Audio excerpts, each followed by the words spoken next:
కొన్ని కథలుంటాయి, అవి కాలంతో పాటు అస్సలు పాతబడవు. పైగా మన జీవితానికి అద్దం పడతాయి. అలాంటి ఒక గొప్ప, శాశ్వతమైన గాథే మహాభారతం. ఇది కేవలం ఒక యుద్ధం గురించి చెప్పే కథ అనుకుంటే పొరపాటే. ఇది తరతరాలకు ధర్మం అంటే ఏంటో నేర్పించే ఒక మహోన్నత వారసత్వం. అసలు ఇంత పెద్ద కథకి మూలమెక్కడుంది? ఆలోచించండి. ఒకే కుటుంబంలో పుట్టిన చిన్న అసూయ అదెలా ఒక మహాయుద్ధానికి దారితీసింది? ఒక చిన్న నిప్పురవ్వ కురుక్షేత్రమనే ప్రళయాగ్నిగా ఎలా మారింది? రండి, ఈ ప్రశ్నకు సమాధానం వెతుకుతూ మన ప్రయాణాన్ని మొదలుపెడదాం. సో ఈ కథ మొదలయ్యేది కురువంశం అనే ఒక పెద్ద వృక్షం దగ్గర. ఆ వృక్షానికి ఉన్న రెండు ప్రధానమైన కొమ్మలే పాండవులు, కౌరవులు. కాని విచిత్రమేంటంటే వాళ్ల నీడలో స్నేహం బదులు వైరం పెరిగి పెద్దదయింది. ఇక్కడ మనం గమనించాల్సిందేంటంటే, ఒకవైపు పాండురాజుకి 5 కుమారులు పాండవులు, మరోవైపు కళ్ళు కనపడని ధృతరాష్ట్రుడికి ఏకంగా 100 కొడుకులు కౌరవులు. ఇక్కడ విషయం కేవలం వాళ్ల సంఖ్య కాదు. అసలు విషయమేంటంటే, ఇది కళ్ళున్న ధర్మానికి, కళ్ళుండి కూడా చూడలేని అధికార దాహానికి మధ్య ఉన్న పోరాటం. చూడండి, ఏ రాజ్యానికైనా నిజమైన ముప్పు బయటినుంచి రాదు, లోపల పుట్టే అసూయనుంచే వస్తుంది. కౌరవులలో పెద్దవాడైన దుర్యోధనుడి మనసులో పుట్టిన ఆ అసూయ అనే చిన్న విత్తనమే ఆ మహారాజ్యానికి పడిన మొదటి బీట. అసూయ ఒక్కటే ఉంటే సరిపోదు కదా, దానికి కుతంత్రం కూడా తోడైతే ఇక వినాశనానికి దారివేసినట్టే. దుర్యోధనుడి ద్వేషానికి అతని మేనమామ శకుని రూపంలో ఒక మాస్టర్ ప్లాన్ దొరికింది. ఇక అతని కుతంత్రాలు, అతని కుట్రలు అధర్మానికి ప్రాణం పోశాయి. కష్టాలు వచ్చినప్పుడే కదా అసలు మనిషి ఏంటో తెలిసేది. పాండవులు చూడండి, తమ కష్టంతో పాడుబడిన ఒక బీడు భూమిని ఇంద్రప్రస్థం అనే ఒక అద్భుత నగరంగా మార్చారు. వాళ్లు అంత గొప్పగా ఎదిగారు. కాని వాళ్ల ఈ విజయమే దుర్యోధనుడి కళ్లల్లో నిప్పులు పూసింది, అతనిలో ఉన్న అసూయని మరింత పెంచింది. సరే, ఇప్పుడు మనం కథలో అత్యంత కీలకమైన ఒక చీకటి ఘట్టంలోకి వెళ్తున్నాం. అదే మాయాజూదం. ఇక్కడ దొర్లింది కేవలం పాచికలే కావచ్చు, కాని పందెంగా పెట్టింది రాజ్యాన్ని మాత్రమే కాదు, మానవత్వాన్ని, విలువల్నీ కూడా. ధర్మరాజు, యుధిష్ఠిరుడు, పేరులోనే ధర్మముంది. కాని అదే ధర్మానికి కట్టుబడాలన్న మొండి పట్టుదలతో అధర్మం పన్నిన వలలో చిక్కుకుపోయాడు. ఒకటొకటిగా రాజ్యాన్ని, తన సోదరుల స్వేచ్ఛని, చివరికి తనని తాను, అంతకంటే దారుణంగా తమ భార్య ద్రౌపదిని కూడా పందెంలో ఓడిపోయాడు. ఇక ఆ తరువాత జరిగింది చరిత్రలో అత్యంత ఘోరమైన అవమానం, ద్రౌపది వస్త్రాపహరణం.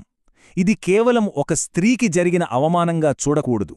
కాదు, అది నిండు సభలో పెద్దలందరూ చూస్తుండగా సాక్షాత్తు ధర్మానికే వస్త్రాలు ఊడదీసినట్టు. ఆ ఒక్క క్షణం, ఆ ఒక్క సంఘటన రాబోయే మహావినాశనానికి పునాది వేసింది. అయితే మహాభారతం మనకొక గొప్ప విషయాన్ని నేర్పుతుంది. అధర్మం ఎప్పుడైతే హద్దులు మీరుతోందో దాన్ని అడ్డుకోవటానికి, ధర్మాన్ని కాపాడటానికి ఏదో ఒక దైవిక శక్తి ఖచ్చితంగా వస్తుంది. అక్కడ శ్రీకృష్ణుడు వచ్చి ద్రౌపదిని కాపాడటం దీనికి నిదర్శనం. ఆమె మానం దక్కింది, కాని ఆ అవమానం చేసిన గాయం మాత్రం అలానే ఉండిపోయింది. ఆ గాయమే యుద్ధానికి దారితీసింది. ఆ జూదంలో ఓడిపోవడంతో వాళ్లు రాజ్యాన్ని కోల్పోవడమే కాదు, జనారణ్యం నుంచి అరణ్యంలోకి వెళ్లాల్సొచ్చింది. మొత్తం 13 సంవత్సరాలు. ఇది పైకి శిక్షలా కనిపించినా నిజానికి వాళ్లు తమని తాము సమీక్షించుకోవడానికి, కొత్త శక్తులు సంపాదించుకోవడానికి దొరికిన ఒక అవకాశం. మాట ప్రకారం 12 ఏళ్లు అరణ్యవాసం, 1 సంవత్సరం అజ్ఞాతవాసం, అన్ని కష్టాలని ఓర్చుకుని పూర్తి చేశారు. సమయం ముగిసింది. ధర్మబద్ధంగా తిరిగి వచ్చి మా రాజ్యం మాకు ఇచ్చేయండి అని అడిగారు. కాని అధర్మం ఎప్పుడూ అంత తేలిగ్గా ఓటమిని ఒప్పుకోదు కదా. అప్పుడు దుర్యోధనుడన్నాడొక మాట, వాళ్లకి సూదిమొనమీద నిలబడేంత స్థలంగూడా ఇవ్వను అని.